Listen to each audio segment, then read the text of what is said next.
الرحمن الرحیم السلام علیکم ورحمۃ اللہ وبرکاتہ۔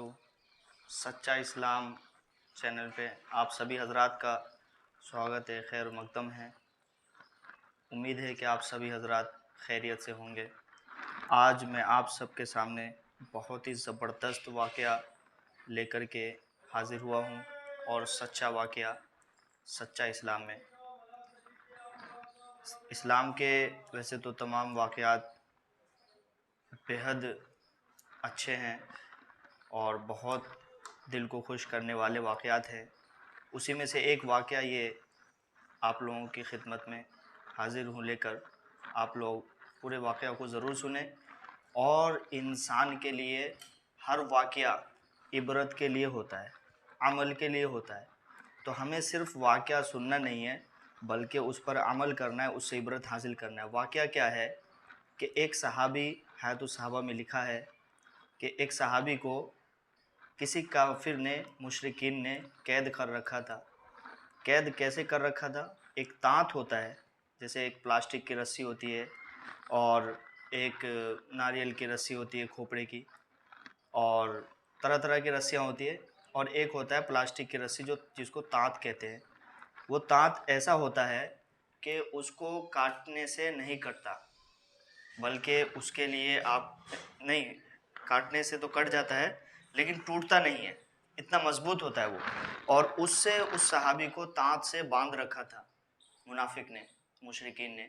تو ان کے والد صاحب حضور اکرم صلی اللہ علیہ وسلم کی خدمت میں حاضر ہوئے اور عرض کیا کہ یا رسول اللہ، میرے بیٹے کو منافق نے قید کر رکھا ہے۔ تو اللہ کے نبی صلی اللہ علیہ وسلم نے فرمایا، انہیں کہو لا حول ولا قوت الا باللہ پڑھا کرے۔ تو جب ان کو یہ بتایا گیا اور جب سے انہوں نے پڑھنا شروع کیا، لا حول ولا قوت الا باللہ لکھا ہے، اور بھی روایتیں الگ الگ ہے کہ 99 مرتبہ انہوں نے لا حول ولا قوت الا باللہ پڑھا تھا کہ ان کے دانت خود بخود کھلنے شروع ہو گئے، بالکل ریزہ ریزہ ہو گیا دانت کا۔ حالانکہ دانت اتنا مضبوط ہوتا ہے کہ ٹوٹنے سے نہیں ٹوٹتا، بلکہ اس کو کاٹنا پڑتا ہے، تو اس کا ریزہ ریزہ ہو گیا۔ تو اس لیے بتایا گیا کہ یہ جو عمل ہے لا حول ولا قوت الا باللہ، 99 پریشانیوں کو، بلکہ اس سے زیادہ پریشانیوں کو، بلاؤں کو دور کرتا ہے، اور نیکی کے کاموں کو کرنے کے اوپر یہ عمل انسان کو آمادہ کرتا ہے۔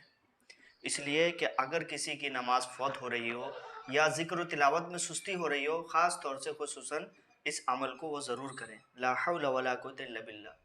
اس کی مقدار میری طرف سے تو کوئی متعین نہیں ہے، کسی شیخ نے کسی کو بتا رکھا ہو تو اس حساب سے وہ عمل کرے، لیکن میرے حساب سے، اور جیسے حیات الصحابہ میں لکھا ہے کہ ہر پریشانی کے موقع پر، ہر لمحے پر، اور ہر جگہ ہر وقت پڑھتے رہنا چاہیے، اٹھتے بیٹھتے لا حول ولا قوت الا باللہ۔ جس طرح ہم استغفار پڑھتے ہیں، درود شریف پڑھتے ہیں، ویسے ہی لا حول ولا قوت الا باللہ اس کو عمل میں لائے انشاءاللہ اپنی زندگی کے اندر۔ وآخر دعوانا الحمدللہ رب العالمین۔ السلام علیکم ورحمۃ اللہ۔ امید ہے کہ یہ واقعہ آپ لوگوں کو بہت اچھا لگا ہوگا، اور اس کو لائک کر دیں اور شیئر کر دیں تاکہ دوسروں کا بھی اس میں کچھ فائدہ ہو۔ اور ہمیں دعا تو یاد کرنا ہے، دعاؤں پر عمل کرنا ہے، اور دعاؤں کے جو واقعات ہیں ان کو بھی یاد کرنا ہے، ان کو بھی معلوم کرنا ہے کہ اس دعا کے پیچھے بھی کوئی واقعہ ہے۔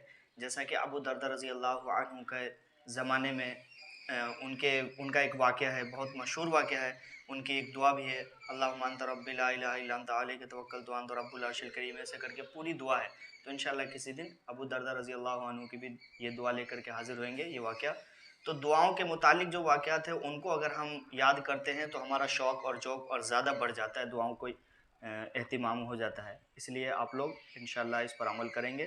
لا حول ولا قوت الا باللہ اگر پورا پڑھنا چاہے تو پورا پڑھیں، اور بھی بہتر ہے۔